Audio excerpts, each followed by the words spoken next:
వ్యక్తిగతంగా పోరాడి జయించలేని దశలో ఉండగా ఒకరిని కూడా సలహా ఏంటి, జయించాలని ఆశిస్తున్నాను, జయించలేకపోతున్నాను అంటే వారు ఏం చెప్పారు అంటే, మీరు ఆంధ్రగారి సంఘానికి వెళ్ళు, వారికి చెప్పుకో, వారు ప్రార్థన చేస్తారు, నీకు ప్రేమ వస్తుంది అని చెప్తే మన సంఘానికి వచ్చింది.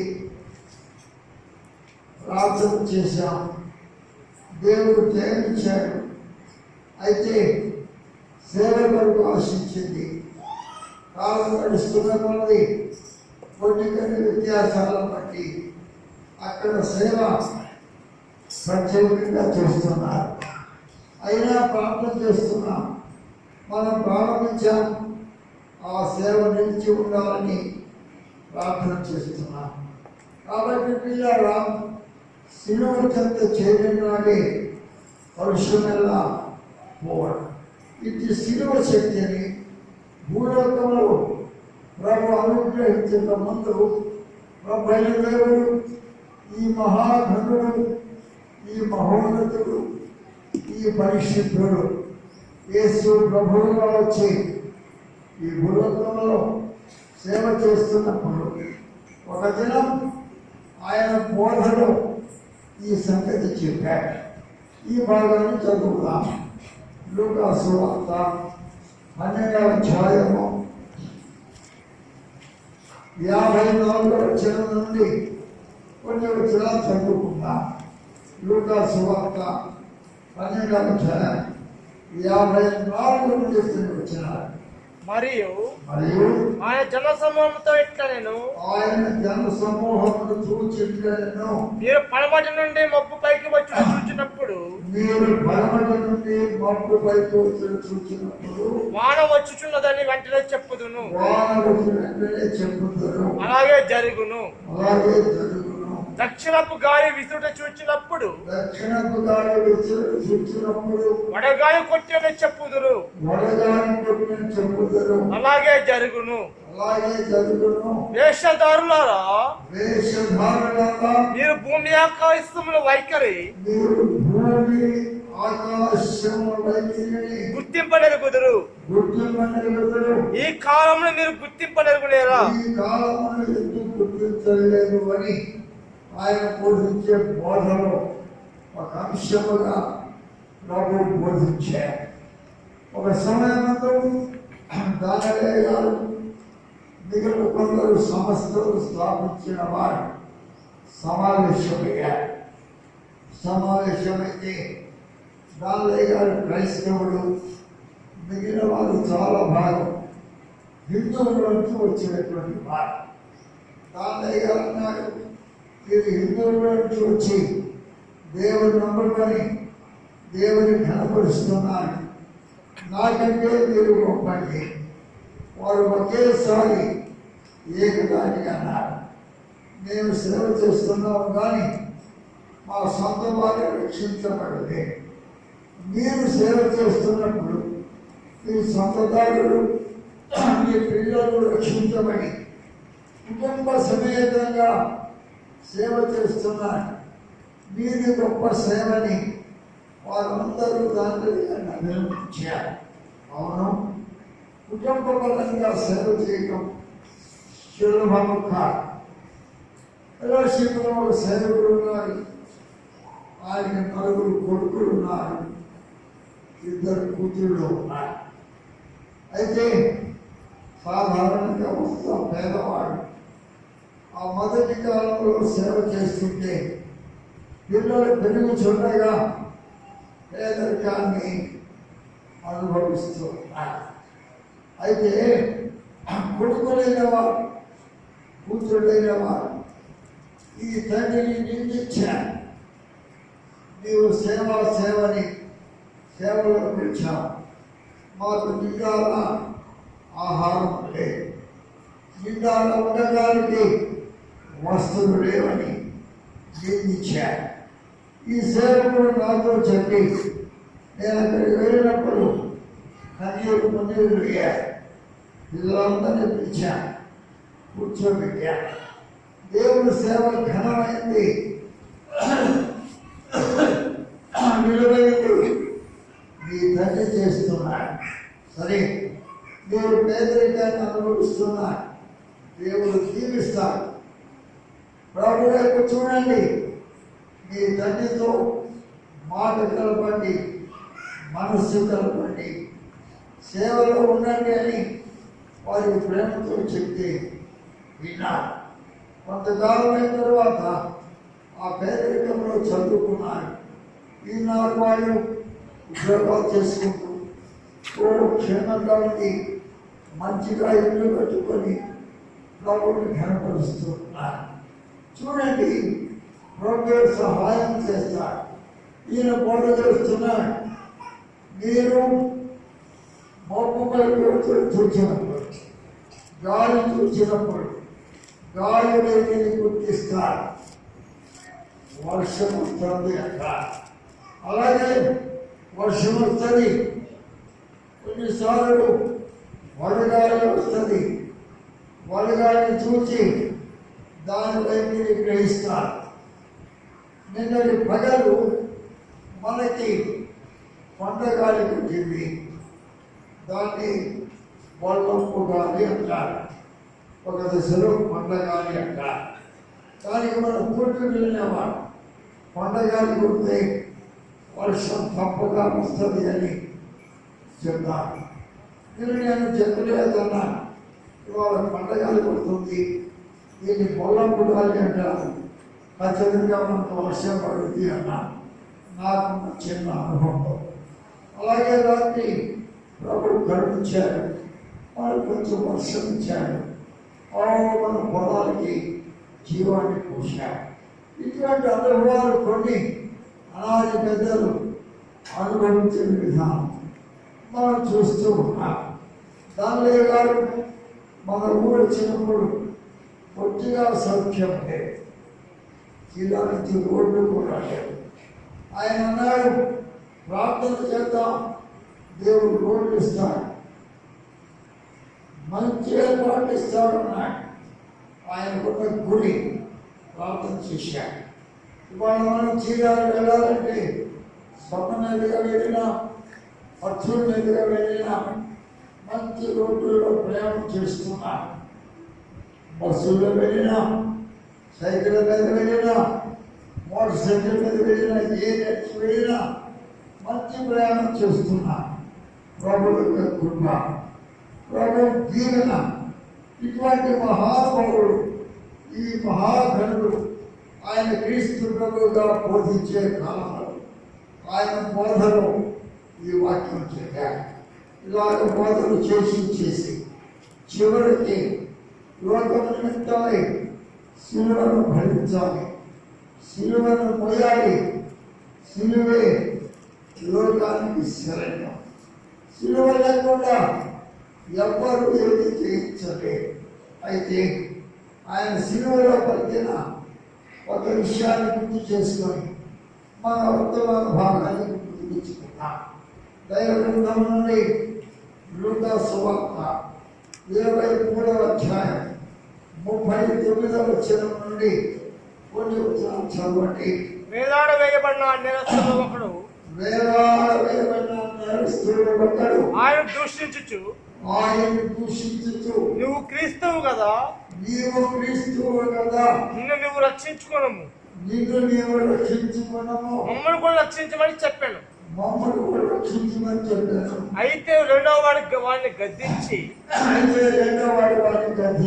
నువ్వు అదే శిక్షా విధిలో ఉన్నావు కనుక దేవునికి భయపడవా? మనకైతే ఇది న్యాయమే, మనము చేసిన వాటికి తగిన ఫలము పొందుతున్నాము గాని ఈయన ఏ తప్పిదము చేయలేదని చెప్పి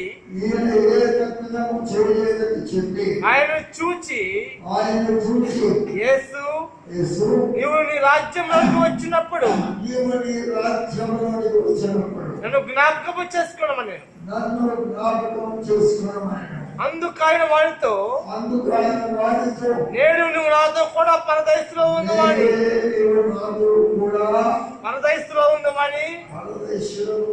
నిశ్చయం వాడితో చెప్పుచున్నాను నేను.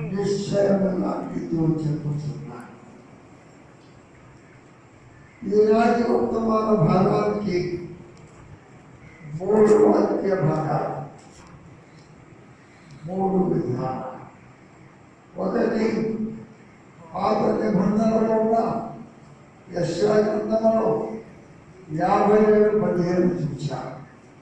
రెండవది సువార్త భాగంలో కొత్త నిబంధనలో ఉన్న లూకా సువార్త 12వ అధ్యాయం 54 చూశారు.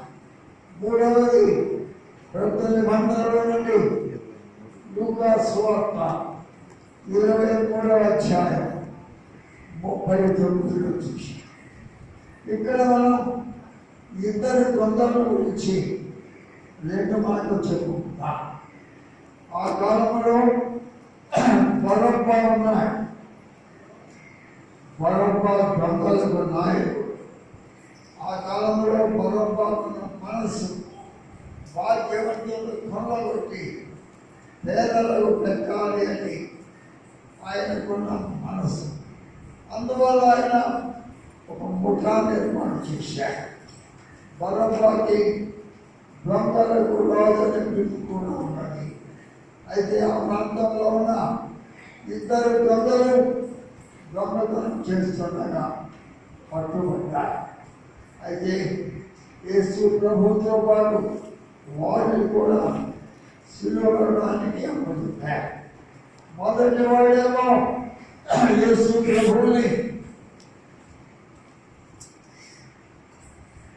ప్రేమ లేని వాడుగా, గౌరవం లేని వాడుగా చూసుకున్నట్టు యేసు మీరు నీవు రక్షించుకో, మాకు రక్షణ వచ్చే. రెండో వాడైతే మన తండ్రిని గ్రహించారు. మేము మాట్లాడేది సరైన విధానం కాదు. మనం దొంగలము, నేరస్తులము. మనకు ఇది న్యాయమే కానీ నేను ఏ తప్పిదము చేయలేదు, ఏ తప్పిదము చేయలేదు. మనకు ఈ శిక్ష న్యాయమే కానీ ఈయనకు న్యాయం కాదు అని ప్రభువును వేడుకున్నాడు.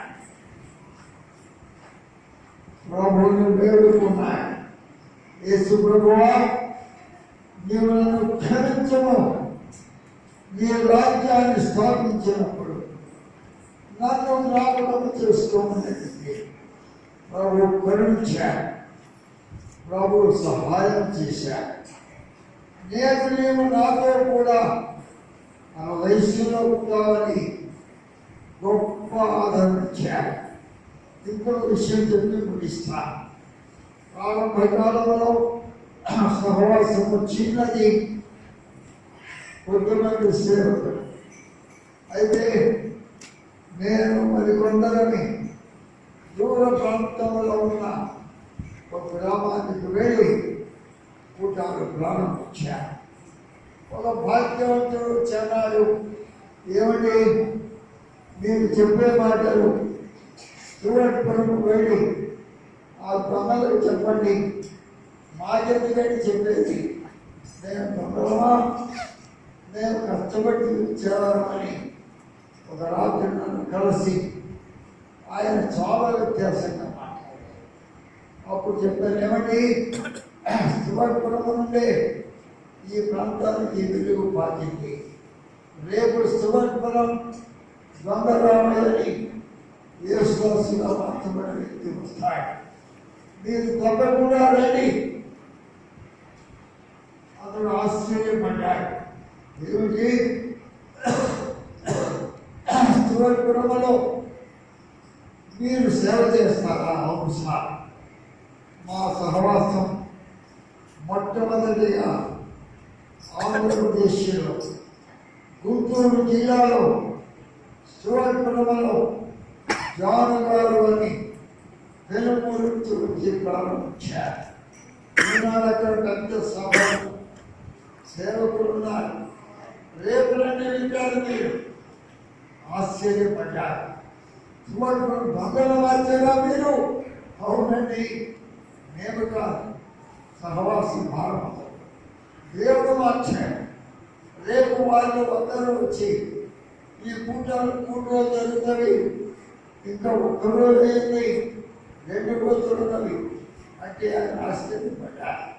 అలాగే వచ్చి వాక్యము విన్నా సంతోషించారు. కావున ప్రియులారా, దేవుని మహానుభావుడు మహాధనుడైంది, మహోన్నతుడైంది, పరిశుద్ధుడైంది, వినగల వారి ప్రాణాలను శివుల వారిని ఉచ్చింపు చేయడానికి వచ్చి క్రీస్తు ప్రభువుగా బోధించారు. చివరిగా శిలువను మోసి ఆయన శిలువను కూడా మనకి రక్షణ కలుగు చేశారు. ఇటువంటి మహాత్మను కలిగి ఉన్న మనం దీన మనస్సుతో విరిగిన భావంతో ప్రభు కొరకు జీవిద్దాం, ప్రభు కొరకు సాగిద్దాం. ఇప్పుడు మనం ప్రార్థన చేసుకుంటామండి. ప్రార్థన చేసుకుందాం. ప్రభువా, మీరు మాకు ఇచ్చిన ఈ మహాభాగ్యమని ప్రభుని ఘనపడతాం, ప్రభుని వేడుకుందాం. శిలువలో దొంగవలే మనం ఆయన్ని గౌరవిద్దాం, ప్రార్థన చేసుకుందాం. ఒక చిన్న పాడి ప్రార్థన చేసుకొని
మా రక్షణార్థమై తండ్రి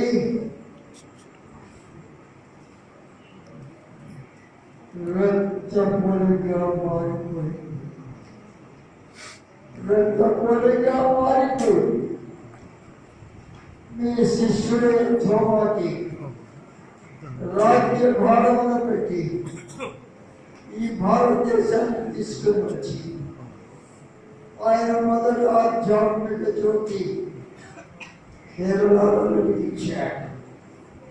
రెండవదిగా చెన్నైలో వెలిగించాడు. చెన్నైలోని కొరకు అతను సాక్షిగా మారిపోయాడు.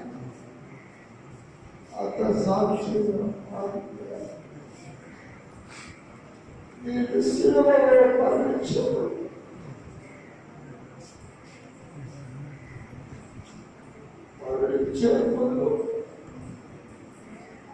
శిలువలో వందకు ఈ రక్షణ భాగ్యం ఇచ్చారు. అయితే మమ్మల్ని కరుణించారు, మా పిల్లల్ని కరుణించారు. ఈ బోధన వినేవారిగా లోకంలో మునిగి మత్తు పదార్థములు సేవించి కష్టాలు గురవుతున్నారు, నష్టాలు గురవుతున్నారు, అపాయములు కలిగి జీవిస్తున్నారు. ఈ భారమైన వార్తలు వినేవారు నీ వైపు చూచి నీకు లోబడి రమ్యమైన రూపం నా మేలు కొరకు రక్తమైంది, రక్తమయమైందాలి నీకు లోబడి క్షేమంగా జీవించే భాగ్యం ఇచ్చాడు. మాకు మా కుటుంబాలకు మా బిడ్డలకు మీ దీవెనిచ్చి మీ బిడ్డలుగా జీవించే భాగ్యం ఇచ్చారు. ఈ రాజ్యవాసులుగా చేసి రాజ్యం ముద్ర వేసి మాకు తగిన సహాయం ఇస్తున్నామన్న ప్రార్థన చేసి వేడుకొనుచున్నాము తండ్రి. ఆమేన్.